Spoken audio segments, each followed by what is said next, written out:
Tennant, Sheen, Miranda Richardson, Jon Hamm, Adria Arjona, Neil Gaiman, Mackinnon, Josie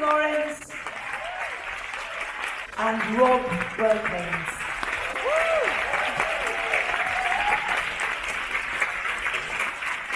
Congratulations, everyone. Cheers. Rob, I'm going to start with you at the end, if that's all right. I'll make my way back along. Thank you, Edith. Where did your journey start with this, if you don't mind me asking, or how did your journey start with it? Oh gosh, that's a very good question. A long time ago. In fact, it started over this particular part of the journey started many, many years ago when we were having a Christmas lunch. Neil, myself, Chris Susan from the BBC, Rob Brown, Managing Director of Narrative here. We had a lovely Christmas lunch and we sat down and we decided to take it off the big screen. We decided that we weren't going to work on Good Omens for the big screen anymore. We were going to do this. And it seemed such a crazy, wild idea that we would do, I don't know, 6 episodes, 30 minutes of TV. That's where it was at that point. Wow. So taking it off the big screen has really worked, hasn't it? Indeed, and you put it back, Douglas. Josie, it's such a treat watching you on a big screen. Thank you. Can I ask about what the connection was that you had with the story when you first read Good Omens? What it was you connected with? When I first read it? Yeah. Well, the strength of Agnes Nutter for a start. I mean, she's an amazing woman. I would so like to be like her. And also I'd be very rich by now, wouldn't I, if I'd have done all that stuff with the apple. But no, she's fantastic. And it was great for me because I feel very connected to her. I feel nobody else is allowed to be her anymore apart from me. I agree. Douglas, for you, in terms of bringing this to life on the big screen and and on a smaller screen for people as well when it hits TVs on the 31st of May, was it really important for you to have Neil as part of this journey? No, I could have done it myself. With his eyes closed. No, of course it was, and it's been one of the great collaborations of my career to work with Neil. It's been a privilege to work with such an amazing storyteller, and it's just been a treat all the way through. Hard work, but a treat. It's so lush and grand and beautiful and ostentatious and tiny and beautiful as well in places. What was the biggest challenge for you in terms of shooting it? But making it all those words, really. No, I mean, we had a very good budget, but we didn't have an unlimited budget, and oddly, the training I got doing shows like Sherlock and Doctor Who sort of came into force all the time with us, and we went and we sort of looked at each bit of storytelling, and really that was the challenge was keeping the story true to the book, and faithful to the book that Terry and Neil wrote, and then the scripts that Neil had written, and just getting the vision out. That's the whole key to it all. If it works, it's to do with that. Neil, was it easy to make that jump with the story from the book to the screenplay, and how those characters would expand and develop as well? It was strangely, it was definitely the simplest part of the thing. Making it was really hard, but I just sort of was very practical. So I sat down with the novel. The edition I had was 300 pages long, so I put a post-it note in every 50 pages. Decided that was what was happening in all those episodes, then noticed that I didn't have any Crowley or Aziraphale in the third chunk. They just weren't in there. So I thought, right, well, I will write a mini-movie then, showing the story of Crowley and Aziraphale over the last 6,000 years, and that'll be the first half of episode 3. And then when I got to episode 6, I realised that I ran out of story halfway through. So I was going to need more story to take me to the end. And it was a very, very practical process, and through it all, I kept wishing that Terry Pratchett was there. So I could, whenever I got stuck, I wanted to call Terry and say, what do I do now? And whenever I did something clever, I really wanted to phone Terry and just say, I did it, I figured it out.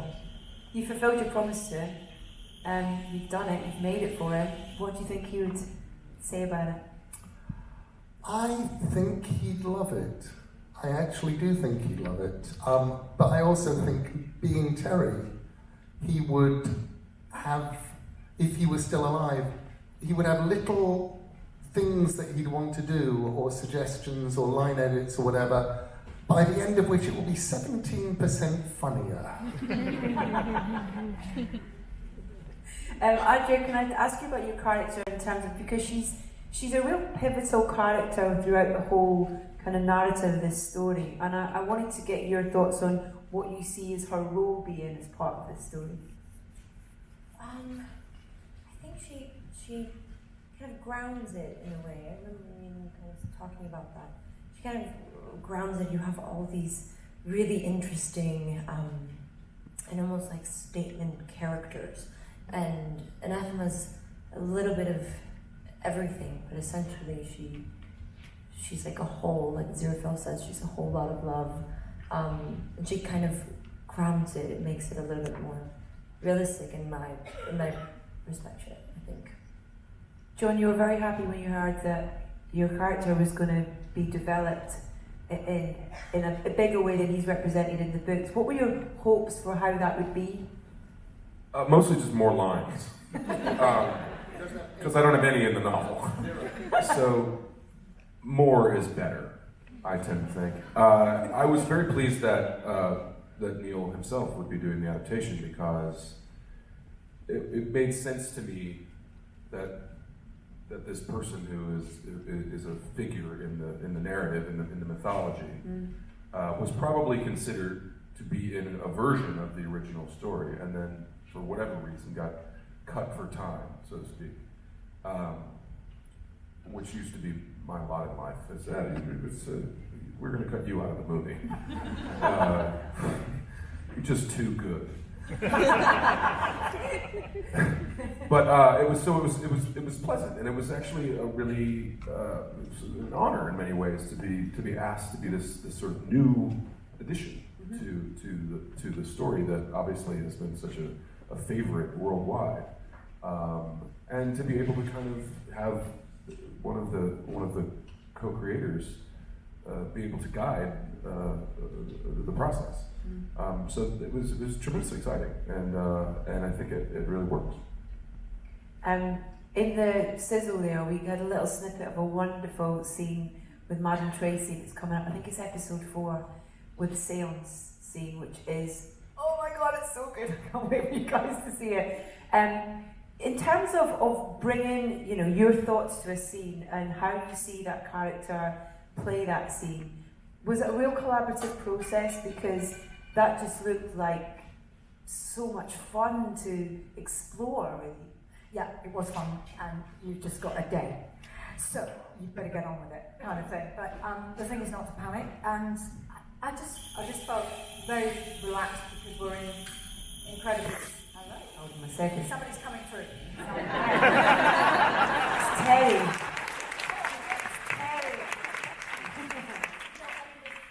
With Neil there constantly, anything you have to. Hold on, I'm going to give you my mic and we're going to stage your start. It's okay. How weird is that, though? Yeah, it is weird. That was really weird.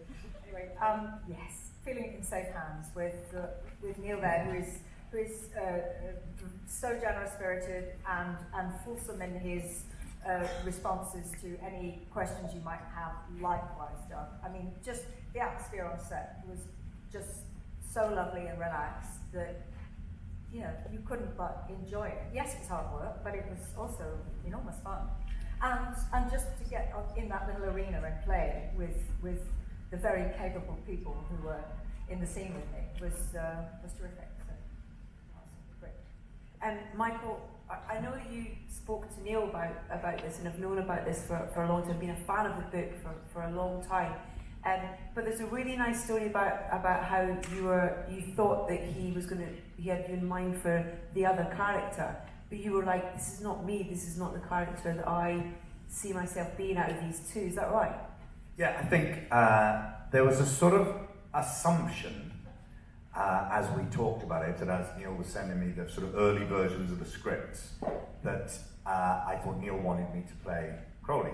And it turns out that Neil thought that I wanted to play Crowley.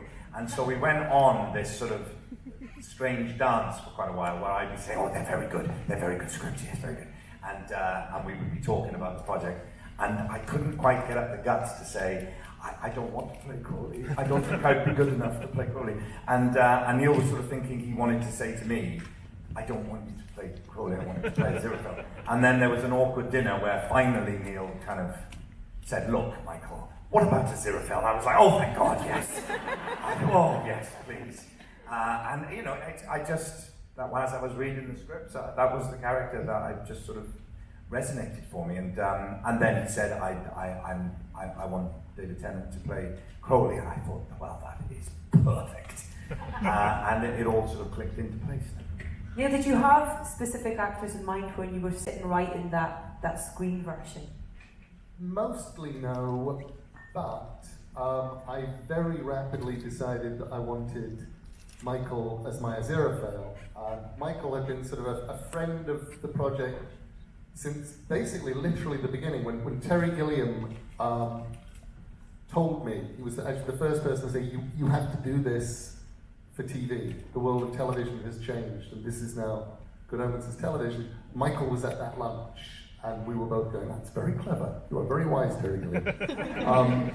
But I knew I wanted Michael, but I only discovered that I wanted David halfway through writing episode 3. There is a scene, for those who have seen it, where we're in a church, and Aziraphale needs rescuing. And Crowley comes down the aisle of the church, and being a demon, he's just going, ow, ow, ow, ow, ow, bouncing from foot to foot and doing this little dance. And he says, you know, it's consecrated ground. It's like being on the beach on a hot day.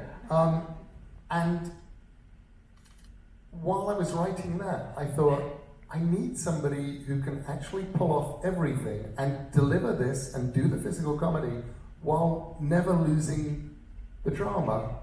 And suddenly David, I thought, I can imagine David Tennant doing that. And I can't imagine anybody else doing that. And that basically was the moment, although David didn't know it, when he got the part. Amazing. Did you take much persuasion? Not really. Oh, not you too.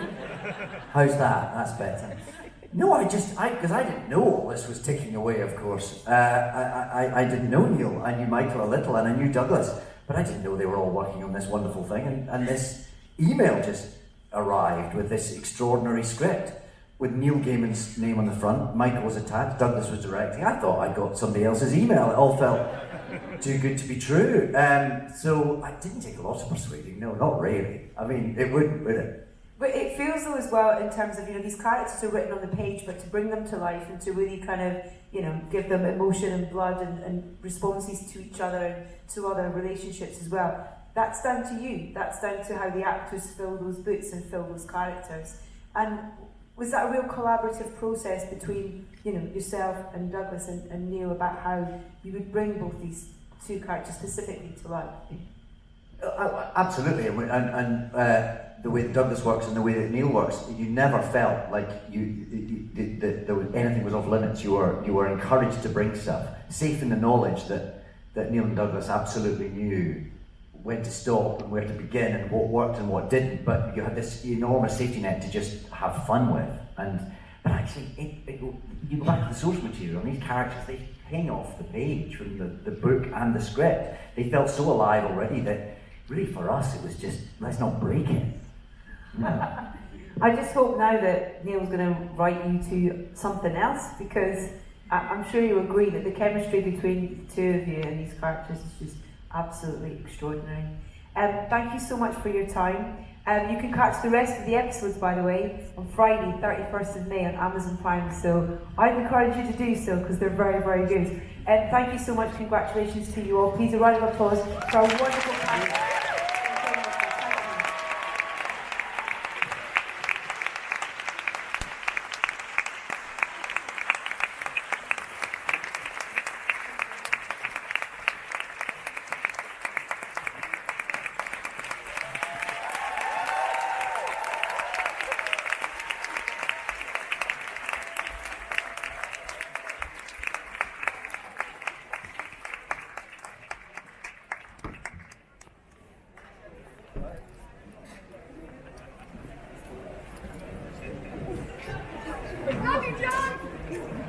I